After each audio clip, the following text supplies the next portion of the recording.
Alright, hey guys, welcome to the PiG Daily, episode number 109. Today I'm going to be looking at the rule of one gas Zerg versus Terran. A really cool way of playing Ling-bane up against Terran, where you actually get to the mid game with a super solid macro footing. This is a powerhouse build, something Snute taught me many years ago, back in Heart of the Swarm actually, and it really is just such a powerful way to play. We are going to dive into a replay of Snute versus Keen from, I believe this was from the OSC Cup, if I remember correctly, just the other week. It could have been from a Corsair Cup though as well. I'm not 100% sure on exactly which one. Either way though, guys, I am very happy to be back here. I've been away for a while. I had a great getaway on the weekend. Went to a lot of beaches, got super sunburnt because I didn't put sunscreen on, being like, hey, there's a cloud vaguely covering the sun, I'll be fine. Next thing you know, I'm that like bright red tourist looking bastard who just looks like a complete idiot walking around like a watermelon. So that happened, but I've been loving summer at the moment, been having a lot of fun. I was in China last week. I've been missing a lot of shows, so I'm really happy now to be back and doing shows all the time. And kind of doing all that stuff. So anyway, I'm doing a lot more build order focused dailies, so we're going to do something slightly new in terms of how we structure the show today, guys. Let's start out by simply talking about the build order, and then we'll go on and we'll talk about all the different little facets of the build. So while we look at the opening, it is just a hatchery first here from Snute. We can throw this on Snute's camera, look at it from his point of view. All you need to think here is it's a hatch gas pool in the opening. Now, with this opening, this build in general, this game plan, it's about macro. It's about massing up units. There's a lot of people who kind of have this holdover from the Heart of the Swarm era of Zerg vs Terran, where they're just like, get 2 base Mutalisk, or just rush up, take all these gases, just rush for Mutalisks, and that's how you play Ling-bane Muta. The thing is, in Legacy of the Void, things have really slowed down a little bit in terms of how fast your tech actually hits the field. By the time those mutas get out, even if you rush towards them, your opponent just has a lot more stuff than they used to in Heart of the Swarm, so it's very hard to get momentum and kind of pull your opponent around with Mutalisk harass. As a result, the focus is much more on Zergling Baneling. You've also, of course, got to take into account that the lava was nerfed. You only get 3 lava rather than 4 from each Queen inject. And that's a change from Heart of the Swarm to Legacy of the Void.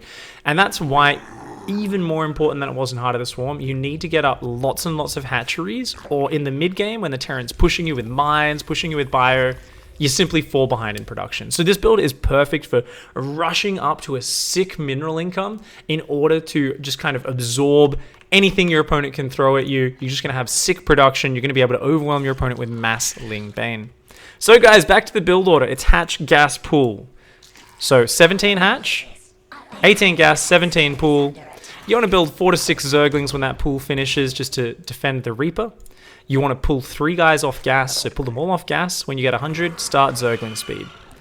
Now, you want to immediately start a 3rd queen when your queens pop out, but you do not want to start a 4th queen.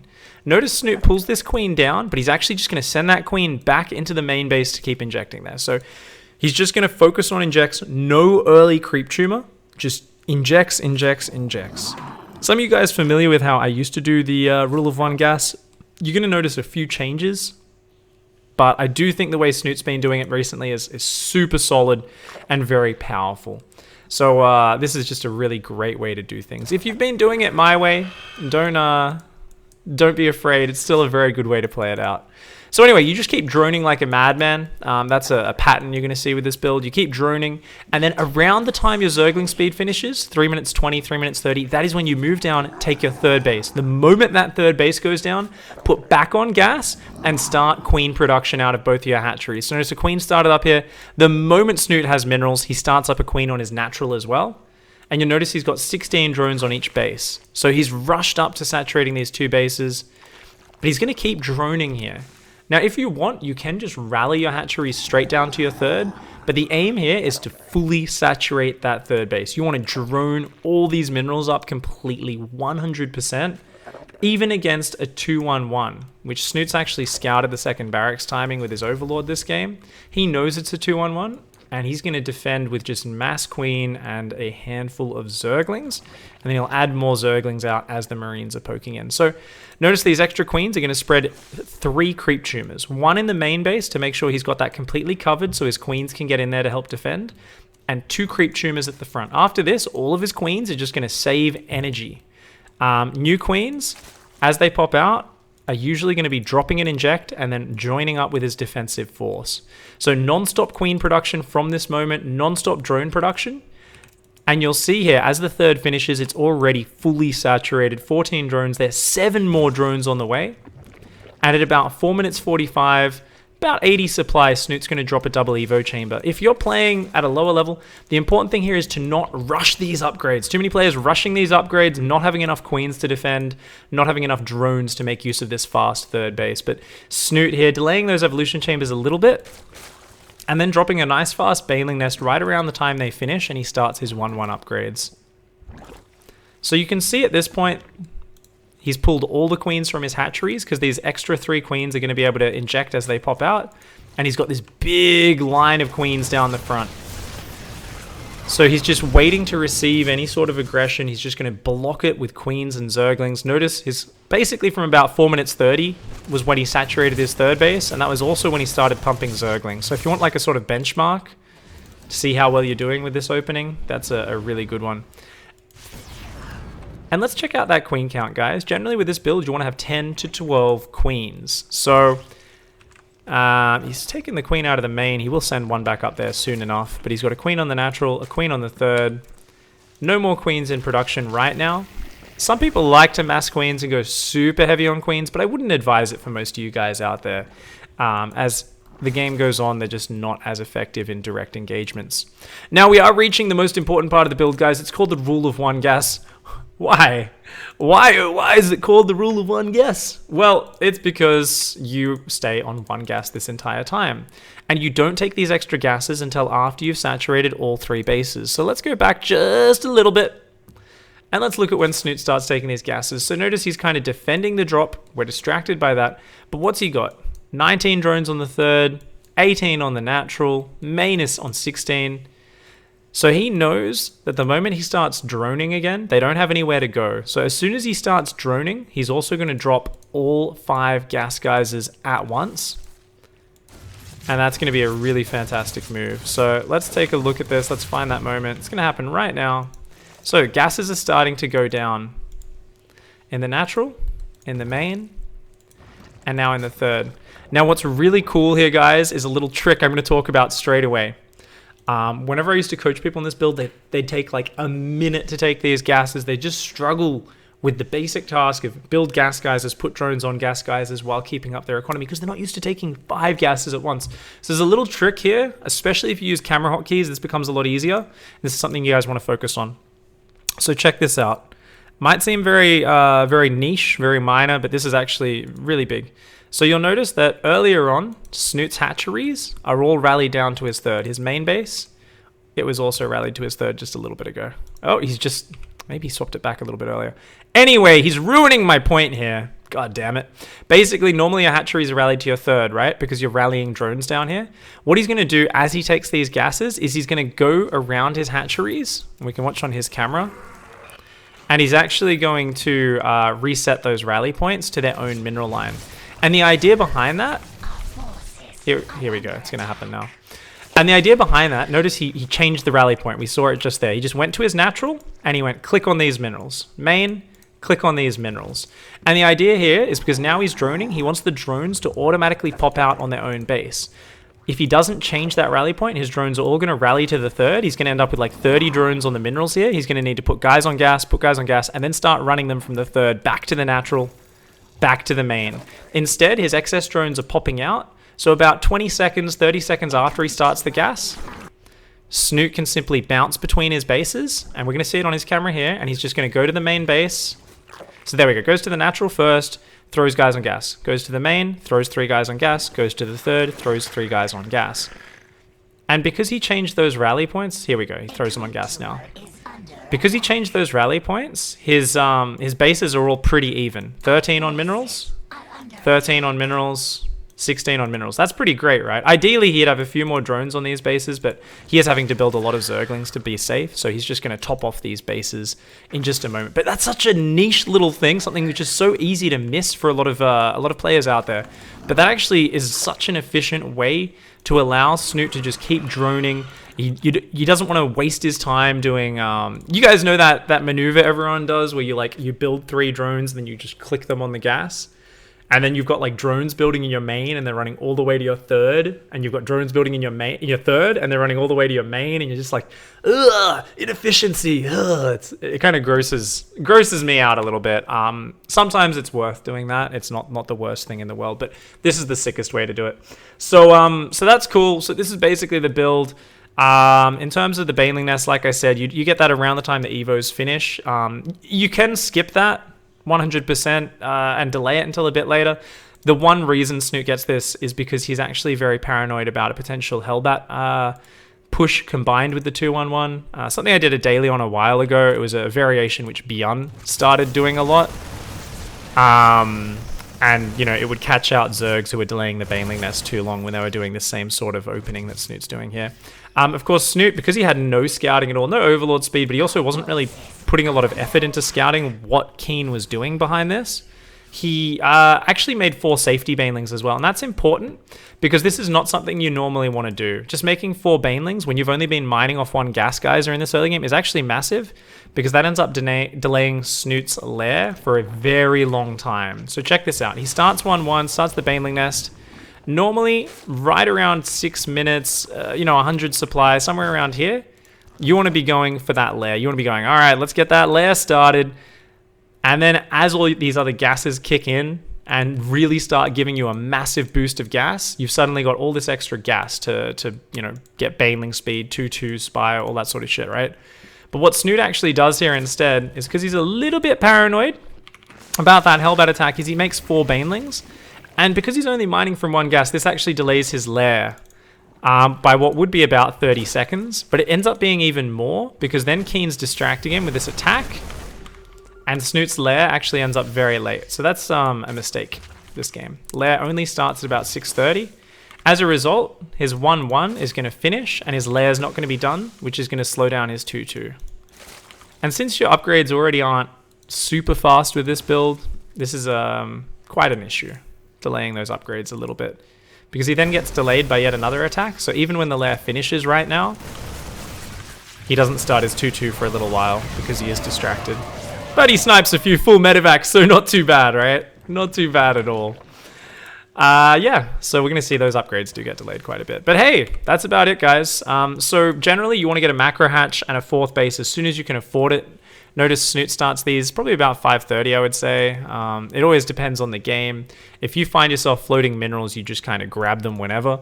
It's not like a completely set timing. It's like, hey, you're droning up, you're doing all your stuff. Oh, I've got excess minerals, drop a macro hatch, drop a 4th base. And when you're first starting out learning this build, you actually drop 2 macro hatcheries because you're gonna suck. Even if you're a grandmaster player, when you're first doing this build, you're gonna suck. You're gonna make mistakes. You're not gonna be on top of your spending until you get used to this style because you just jump into such a huge mineral income so early. Your gas income blossoms off the back of that. So even though your gas income's a bit delayed, it catches up so quickly to where it would be otherwise. And yeah, you just end up with like shit tons of money incredibly early in the game. So yeah, that's some cool shit. So guys, that's essentially the build order. That's it. From there, you play Ling-bane. Once you hit the mid game, there's so many different ways you can play. But what I'm going to do now is talk about the key strategic and little notes, the little tweaks. I talked about one there with when you take your gas. Let's talk about a few other of the most important things here. And this carries over, a lot of these carry over to any Ling-bane play or any Ling-bane queen focused opening in Zerg vs Terran. So these are all really kind of cool points which can help you guys out. But if you're just kind of working on the build, you can probably stop the vid here, get into some custom games, get onto Spawning Tool, practice out the opening, and come back and watch the rest of the video a little bit later. So guys, let's talk about a couple of points. Let's put this on Snute's camera. Talked about taking the gas. Now that double macro hatch I mentioned as well, when you're starting out, go double macro hatch, hell, maybe even 3 macro hatches. You can see even Snute's floating 1,000 minerals here right now, though I'm sure he'll spend that very quickly in the near future. So, yeah. After that, something that's very important is how do you actually spend this money in the mid game? Terran's pressuring you. Yes, you've got your hatcheries up, but how do you actually get on top of it? Now, one of the most important things here, look at all that money Snoot's banking. Holy crap, that's a lot. It's very important to use your macro hatch on your 4th base to inject on. However, you do not ever want to sit there screwing up your macro cycle where you have to go, oh, let's just add an extra 2 hatcheries to my macro cycle. What you're going to notice here is Snute drops 2 injects on this hatchery. And what I would actually advise you guys do is dump like 12 injects into your 4th base, 12 injects into your macro hatchery. And the reason for that is you can queue up injects now, and you've got the energy to do it with this build. Check this out. How much queen energy have we got? Oh, about 16 injects. And you can see Snoot's actually just started to queue it up. Notice he's starting to queue up these injects now. There we go. So Snoot's starting to do it. He does actually do it. This is something you want to do every game when that 4th base, that macro hatch finish. You want to use all this excess queen energy to just dump energy into these, and it turns them into self-producing lava factories. And that's really important because I see a lot of players when they first start out with these sort of styles, and they're like, well, I need more production, therefore I need to inject 5 hatcheries. And with no other style do you ever inject 5 hatcheries, but then suddenly you're like, okay, I've got to just change up this like fundamental thing I do every 30 seconds in the game, and I just need to add 2 extra functions on it. Number 1, that's going to waste a lot of APM, even if you're efficient at it. Number 2, you're going to be really inefficient at it because you're used to only doing 3 injects. You're used to only doing the normal, let's inject 3 hatcheries, maybe 4 hatcheries. So doing it this way, just saying, hey, I've got excess queens anyway because they're constantly respreading creep. They're constantly kind of pushing back drops.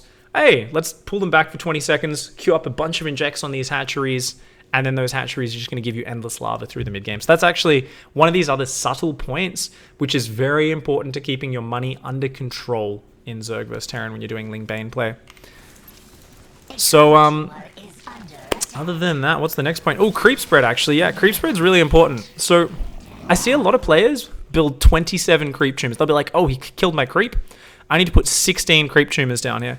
Now, what you'll notice in Legacy of the Void is this creep actually recedes a lot quicker than it did in Heart of the Swarm. It also grows a lot quicker. Now, Snute here is actually going to throw down a hell of a lot. He's Snute. I'll let him get away with that. This is too many creep tumors, especially if you aren't someone with a crazy amount of APM, because it's just unnecessary clicks. What you want is just 2 or 3 creep tumors on every path, no more than that. Notice Snoot's only got like 1 tumor here, 1 tumor here, right? He's got 1 or 2 tumors here, because that's all you need to spread it, and you want to be able to very quickly bounce between your areas on the map, and you want to be able to just go through a very simple cycle of, oh, let's control click those tumors, creep, creep, creep, box click, box, creep, creep, or control click. It's always either control click, double click, or you just box them and go click, click, click, box click, click, click, click. And that's how you spread your creep efficiently. Very important to do that. Rather than a lot of people, rather than spreading their active tumors, they constantly tell their queens to go spread new tumors. And that's unnecessary. It's slow. The queens take too long to move over there. You really want to see your queens as the replacement unit. Notice here, Snute replaces the tumors. And most of the time, what you're going to see is he will then queue up his queens to move back. This is there we go. See, notice he's done it here. He's told the queens to pull back a little bit here. Normally you'd pull back every single one, because as Zerg with this style, you really don't have vision beyond your creep all that much. You want to try to hold the watchtowers whenever you can, but there's always the chance Bio just stims in here and kills your queens if they're sitting on the edge of creep.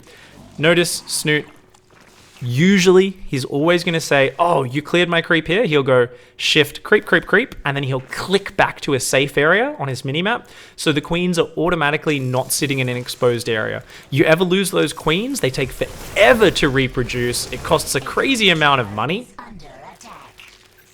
And it takes forever to get your creep going again. If you have a time where you don't have any creep queens for like 30 seconds and they like clear some creep on the map, you end up losing so much map control, it ends up really disastrous. So that brings us to one final point to do with creep and queens, such an integral part of this, which is you do need a special hotkey for your creep queens. Now, Snute here actually does something kind of cool, where because he actually takes the injecting with the queens one step further. I talked about how... Ooh, that's cool.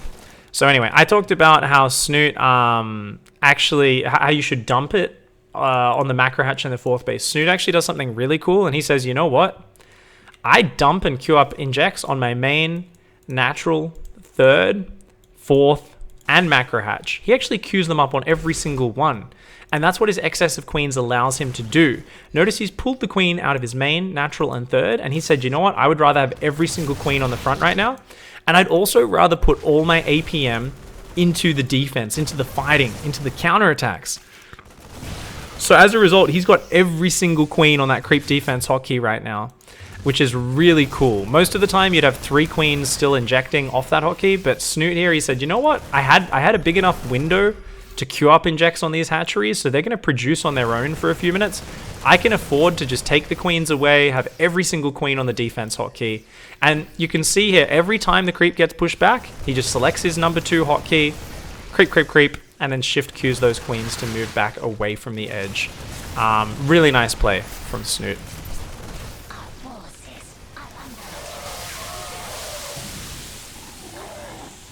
What we see here is a familiar position as well. So we're going to look now at kind of, okay, the parade push is coming in.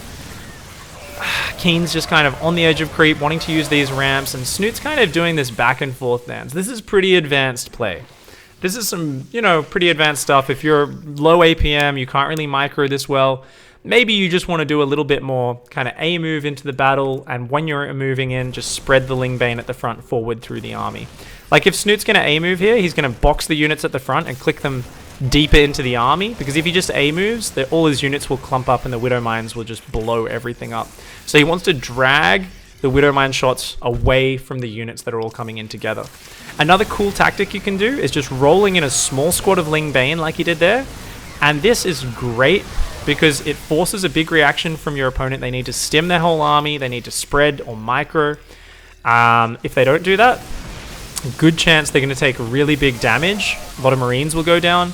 And no matter what, you're going to start to clear Widow Mine shots. So you can go in with a few small roll-ins like that without ever presenting the really big target that those Widow Mines love. This was a bit of a messy one there, but his mutas did snipe down some medevacs. And yeah, it allows you to just snipe down your opponent's units, really kind of pick away at them and do some very nice damage that way.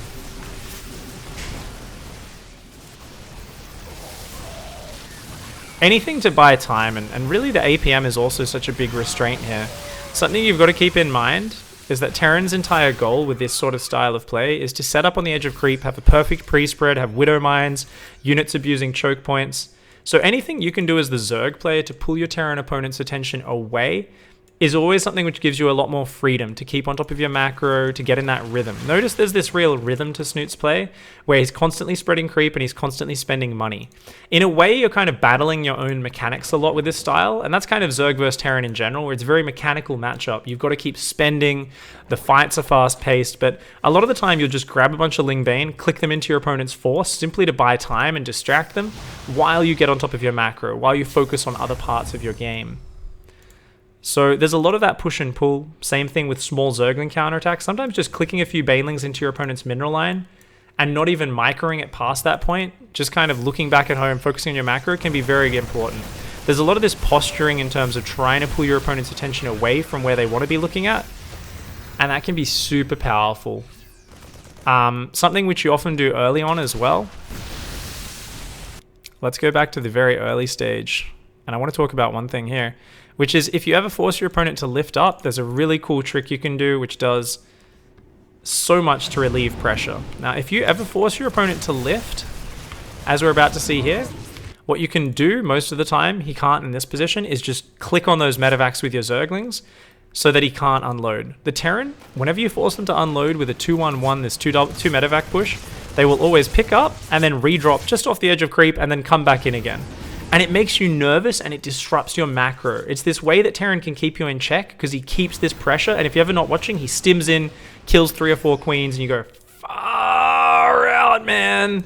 And you get really frustrated. But if you get your Zerglings underneath those medevacs, suddenly the Terran needs to put more APM into finding a safe area to drop. He needs to go fly further away. And it buys you a bigger window of time for you as the Zerg player to say, you know what, I can just focus on my spending, doing all of this hard droning earlier, doing things like taking all 5 gas guys at once in the early game. These are all very important things, which a lot of players forget. without fail, whenever I'm talking to a player who's struggling in this matchup on either side of the matchup, whether it's Terran or Zerg, the big thing they forget to take into account is APM and attention, and exactly where those requirements have to be at any one time. They just kind of see the opponent as being capable of being everywhere at once. And this is Terran players like, there's just fucking Zerg everywhere, you know? They don't realize that the Zerg really needs to babysit those units against Widow Mines, against bio units. If the Zerg's not watching, his army can get shredded really badly. It can run into a horrible choke and get destroyed by Widow Mines. But likewise, as the Zerg, if you're not watching, you know, your army, you don't have map vision, and your opponent comes in, he can just start tearing things apart. A drop can tear apart a mineral line. So there's always a big focus on APM and attention, because if one player has zero pressure on them, and they can just kind of like, I can drop here and here while pushing at the front and do all these different things, and there's no pressure put back on them at all, it becomes very easy for them to suddenly play well above their level. But if you're running a few Zerglings into their third base or Banelings into their third mineral line, if you're clicking a small squad of Ling-bane and running them into your opponent's parade push, suddenly you're forcing them to look at their third. You're forcing them to look at their main. And that's going to disrupt their macro. They're going to be in the middle of building some Marines, trying to place some depots, and they see this blob on the minimap hitting their army, and they're like, oh shit, and they've got to bounce over there. And this is the push and pull, which makes Zerg vs Terran when it's Ling-bane versus Bio so exciting. There's so much of you both trying to dictate where you're looking on the map at different times. And as soon as you forget about that part of ZvT with Ling-bane or with Bio, you're going to find yourself getting very frustrated, because you just give yourself your opponent momentum. You let him do whatever he wants, or he or she, I should say. And basically, yeah, you just let your opponent do whatever the hell they want. And you're just like, well, he suddenly feels like he's in Grandmaster because he's fucking dropping all over the place. Even though I'm only in Diamond League, I'm playing Grandmaster Terrans. What's going on? And it goes for both sides of the coin. So that's actually something which I can't stress enough. And it's really cool because it gives you so much flexibility. And it's why I see players with terrible macro still winning games at very high level. It's because they understand that APM push and pull. They understand how to hit the counterattacks at the right time, how to, you know, distract their opponent and then jump on top of their army. That's actually a very common maneuver. If you want to engage your opponent's army front on, you send a small counterattack in, and you want that to hit like 1 or 2 seconds before you go into vision of their main army. So it's like just as they pull their camera home to look at the counterattack, your frontal army pounces on top of them. And even if that delays their microing by 1 second, 2 seconds, that can totally destroy a Terran army. I mean, we've seen pro gamers. We saw innovation against Scarlet in Nation Wars, right? Where his like Marines are walking across the map. He looked back for the Zerg encounter, looked back in the middle of the map, and like slow Banelings just walked into his Marines and just killed them. And it was like, oh my God, the most painful thing ever. But yeah, it's cool shit. It's cool shit. Makes me happy. So counterattacks is one other point I do want to talk about with you guys quickly before we move on. So counterattacks, once you get to these bigger army supplies, let's skip forward back to those later stages. You'll notice Snute did start counterattacking a bit more. So he starts doing this. This counterattack here is exactly what I want to talk about. Look at that. How many Zerglings is that, guys? So that is 24, 48, 48 plus 9, that's 57. That's a 57 Zergling counter. I am the biggest advocate of 50 to 100 Zergling counterattacks as the game goes on. Once you get past 150 supply, it starts getting really hard to engage these armies because the Terran starts to have lots of Widow Mines, lots of Marauders, and the Terran gets this, like, it's what I call like the whole package. And this is also something a lot of players are struggling against. It's like you got your wall of Marauders and there's Widow Mines spread behind it and Marines, right? And your unit's like trying to run past the Marauders. Your Banelings are trying to get in there and they're all getting concussive shelled and getting stuck behind each other. They're all trying to squeeze between these tiny gaps between the Marauders. And the Marines are just gunning down all your front-running units. And the Widow Mines are just like retargeting. And then your big clumps of like slow Banelings and Zerglings are coming in. They're all getting clumped up, trying to desperately spread around these Marauders. And these Widow Mine shots start going off and everything starts exploding. And basically, if your opponent has a pre-spread, if they're on the edge of creep, you know, in this game, perfect position would be, say down here, if there's no creep spread, and you just attack down like these two ramps into like there's Marauders here, Mines and Marines and everything. Your units are just these are gonna turn into kill zones. These areas at the bottom of these ramps, you're just gonna get massacred. It's gonna be so inefficient. However, if your opponent ever comes deep on creep, you flank his army, suddenly it can turn around completely. So as the Zerg, you're trying to defend your creep spread desperately, right? That's what you want to do. You just want to defend that creep. But at a certain point, Terran's army just, it's sitting on the edge of creep. It's pushing back your creep for so long. Notice Snoot's constantly trying to respread creep, force Keen back, pull back himself. Like, he does this fancy stuff to keep his creep spread going without actually engaging Keen off creep. If you're at a lower level, you might not be able to do that as well, but don't worry, your opponents won't be able to micro as well either.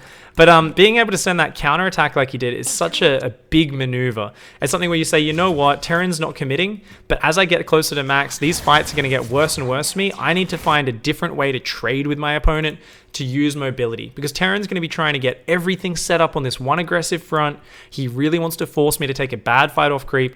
I'm going to use my mobility, and sending off 80 to 100 or 50 to 100 Zerglings and just going, let's just run these into my opponent's natural or third is such a good move. Usually, if your opponent doesn't have such a big army rallied out here, you can just wrap around the rally point of units, kill them before they can be microed. Sometimes you can get in before the depot's up, get into like the natural mineral line, get into the third mineral line, and your Zerglings will just tear the units apart very quickly. We see, here's a good example of it was not the right timing, because Keen had actually been massing up his production here for about a minute and a half, 2 minutes. So the Zerglings didn't find the right opening. But even now, Keen comes across the map. If these Zerglings like waited and then went back in right now, Keen would have to turn his army around. He just would not have enough units to deal with it. So those big counterattacks is something you want to rely more and more on. Snute here, he's a very front-on player, so he doesn't poke around with those counterattacks as much as some. But you can see here, he wants this army to come on creep so that he can engage it. He's setting up that flank I was talking about. Ling-bane coming around the sides on different angles. A couple of terrible Widowmine shots, unfortunately. He's rolling in some Ling-bane to buy time to set off some Widowmines. And he's looking for that big surround. He really wants to find that, because that's where his army becomes super efficient. Catches this part of the army on the left.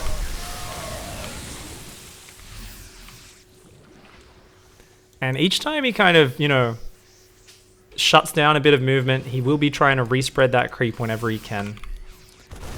So we'll watch the final stages of this game now. Let's watch this from Snoot's camera. Notice he's only going in with part of his army at a time. He's got the rest of the army ready to kind of flank and close around. He's also burrowing banelings. He's doing quite a few fancy things this game. And just continuing to make it so hard for Keen to push in here. I really do think, actually, at this point, if Snute had kept those Zerglings counterattacking, he had such a great window to actually do massive damage there. But he just keeps setting off these Widow Mines, keeps picking away at them, and once your opponent's Widow Mine count is low, there's always going to be a window to just roll over the top. And we're going to see Snute, rolls in, once the mutas are out as well, you can roll in a small squad of Ling-bane. Notice the Marines stim backwards, running away from the Banelings. Your mutas can just snipe down Widow Mines, they can snipe down Medivacs. So those small little picking away trades become more and more powerful until your opponent gets Thors out to negate the muta's ability to do that. Then you can, of course, split large amounts of your army to counterattack with Mutalisks. As long as you've got Banelings on creep at home, or in this case, just a shit ton of Zerglings, Terran can't really just YOLO onto creep. They can't punish you as long as you've got this creep in front of your bases. There's no way Terran can get in range of a hatchery. So that's what's really sexy here. That's what allows Snute to have all of this fun. Alright guys, so that's about all of the important points that I wanted to talk about to do with Ling-bane Muta and how it works with attention and all that stuff. I did want to answer two things before we kind of finish up. So the first one, I guess we might as well watch Snute close out this game while I talk. Why not have some eye candy on the screen? Is how do you learn this build? Well, first of all, when you are learning it, I want you guys to, you're going to struggle with building such a fast economy. You're going to struggle with taking, so many drones and then taking all your gases at once while getting upgrades and everything else. So rather than kind of having, super tight Evo chamber Baneling Nest layer timings, just focus on massing the drones and only grab your lair, Baneling Nest, and Evo chambers all at once. Just suddenly drop them once you have plenty of money for it. But don't stress about them being late, because the real power of this build is all about having enough Lings, Queens, and drones early. Having your upgrades on time, not nearly as important as just having this overwhelming swarm of units that we see here. Just having those ridiculous numbers of units is really the most important thing here. So you start out with that. And then from that point, you want to move into your sort of stage 2 of learning before you learn the full style.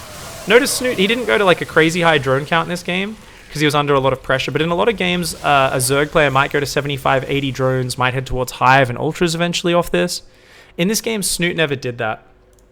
And the reason is he was under a lot of pressure. He decided, let's just stay on this lower drone count. And that's actually what I advise you guys to do every single time you're playing this sort of style. Until you get really good at it, always stop at 66 drones, which is just 3 bases saturated, 6 gas geysers. Only use your 4th base onwards to send your workers to as your bases mine out. And that's going to allow you to just focus on having knocking my mic, on having a much simpler economy. That's going to allow things to just be very, very transparent there. So, sorry, I just wanted to check I didn't accidentally mute my mic when I knocked that. Yeah, so you want to stay only Ling-bane, only 2-2, never go Hive, 66 drones. Same way that Snute does here in this game, where you look at it and you go, oh, but he's got drones on his 4th. Remember, those drones have come down from his main for the most part. Whoops. And because his natural and 3rd aren't quite fully saturated, he's only got 14 there and 12 there, which is actually a mistake. I asked Snute about this, and he's like, nope, I should have had 16 drones on these mineral lines. This was just a mistake. He said, you know, having the drones on the 4th, it doesn't matter that much because they're still mining here efficiently. But if you do this, you really allow yourself to focus on just building up your economy powerfully. You really get to focus on using your Ling-bane correctly as well. A lot of players, rather than, you know, improving at the one style, the one part of the game, they try to look to, oh, let's build a different unit type that I can A-move over my opponent. But by forcing yourself to stay on Ling-bane, you really just focus on your macro, you focus on your counterattacks as the army sizes get bigger, and you focus on learning how to do the micro. Things like when you go for a big engage, sending these units forward deep into their army to pull Widowmine shots away from you. When you're getting pushed slowly and you want to pick away at them, clicking small squads of Ling-bane into that Widowmine Marine bio spread. Doing all of this stuff, you'll just improve at it steadily. Your macro will get better and better to the point where you don't need to build 2 or 3 macro hatcheries every game. And yeah, from that point, everything becomes sexy. It becomes beautiful. So guys, hopefully you enjoyed today's daily. To finish up, I am going to quickly answer a couple of questions which I always get asked about this style. And I will take a glance in chat to see if there's any really good questions there. So the first question is, isn't your gas too slow? With this build, you're only on 1 gas. Your mutas are going to be super late. Your baneling's going to be super late. I know that and this is something people always say, they say, look, I know that I need baneling speed to win. I need mutas. These are the units which allow me to take control of the pace of the game. Otherwise, Terran's just dropping everywhere. He's all over the place. I just can't deal with the multi-prong drops. Absolutely, yeah, dealing with drops is tough. Dealing with aggression is tough without those, you know, faster units which you can kind of just jump on top of your opponent's forces with. Especially at low levels where players really lack the micro to deal with, you know, banelings and mutas by spreading marines and that sort of stuff. But really, your gas actually ends up in a completely fine position with this style. You're delaying getting out those things initially, but you're actually going to have way more gas once the fighting gets very intense in the mid game. And I guess I should have thought of a good analogy of this beforehand. Basically, you're the guy who paces himself in the race. It's a long distance race. What a lot of players are used to doing is sprinting up the hill and winding themselves very early. And they do really well at the start, and they think, yeah, I'm winning, I'm kicking ass, I just crushed 2 pushes. And then Terran just has this unlimited amount of marines and mines, and I just die. And they say, this is bullshit, Terran is unfair, this is crap. And what they don't realize is they've actually winded themselves by not getting enough mineral income up. So even though they're like, it looks like they're winning fights, they're actually using a lot of banelings just to kill marines. Banelings are very expensive units. Even if you're killing all their army that's attacking you, remember, that's only part of their army because their units don't rally across the map as quick as yours. If you kill a Terran army, they've usually got just that many units that have rallied out and are sitting at home. So if you've used like 70% of your army to kill their army that's on your side of the map, it's not necessarily like, oh man, I'm so far ahead, unless you have a massive economy. And a lot of these players are just rushing into gas. That's how they wind themselves. They cut into so much mineral income that the things they delay are very important in the mid game. Remember what I was talking about earlier, guys? Macro hatcheries, 4th bases, these sort of things. Snute here does the exact opposite of winding himself, where he basically says, I'm going to make sure I have the most solid base of mineral income 3 bases fully mining minerals for a while, and only then do I go, bam, let's explode into these gases. Only after he's at that point. So what ends up happening is because he then ends up taking his 5th and 6th gas so much earlier than the player who's gone 4 gases and by this point in the game doesn't have a single drone mining in their 3rd, he actually ends up being behind on gas until about 7 minutes. And then around 7 minutes, because he's been mining that 5th and 6th gas so much faster, or 7 or 8 minutes, he just suddenly jumps way ahead of his opponent. Not only that, but because he's got so many more minerals, remember your defense here is only minerals. It's lings, it's queens. He can afford a lot more defense while still building his economy because his income is almost purely mineral focused. So he's saying, in this matchup, I need a shitload of minerals to defend Terran pressure. So I need to compensate for that. I need a lot of production to use this style, which is also a lot of minerals. Macro hatch, 4th base, these sort of things. So he says, if my defense and my mid to late game rely on having a shitload of minerals, you know what? I'm going to have a shitload of minerals. And that's essentially the entire thought process behind this style, why it's so good economically. Just generally focusing on minerals and giving yourself that solid base is the best way to have a solid macro foundation to any playstyle. So hopefully this build helps you guys think a little bit more about your mineral to gas ratio, not screwing that up, being nice and efficient. Last question, which I get from a lot of players when they start doing this build, they say, I can't spend my money with this build. Is it too advanced for me? And what I always say to that is, hell's no. When I was playing this build, I was building like 3 macro hatcheries for the first week of Legacy of the Void because I was like, oh, everything's happening so fast. How do I keep up with production? I couldn't get into my rhythm. And that's what's very important, is finding your rhythm with this style. Notice it's very defensive. Whenever you win against an enemy's attack, a lot of players just try to counterattack and kill the Terran because they're worried about the Terran getting out of control. But this is teaching you how to improve your macro, how to improve your macro cycles, how to improve your creep, how to get the defensive advantage. You're the player who gets out of control when you're playing this style. It's them who has to worry about you. Every time you crush an attack, you spread more creep. You maybe squeeze in some more drones as the game goes on, but mostly you spread creep. You just get this like never-ending creep across the map. It gives you more time to keep macroing, keep injecting, and that's the real rhythm that you're fighting this whole game. It's about spending your money and spending creep while defending. That's this real rhythm you want to get into, this sort of flow, and you're going to suck at it at first. And I guarantee you there's a lot of players, as long as they don't tilt and go, I'm floating 2,000 minerals and start playing worse.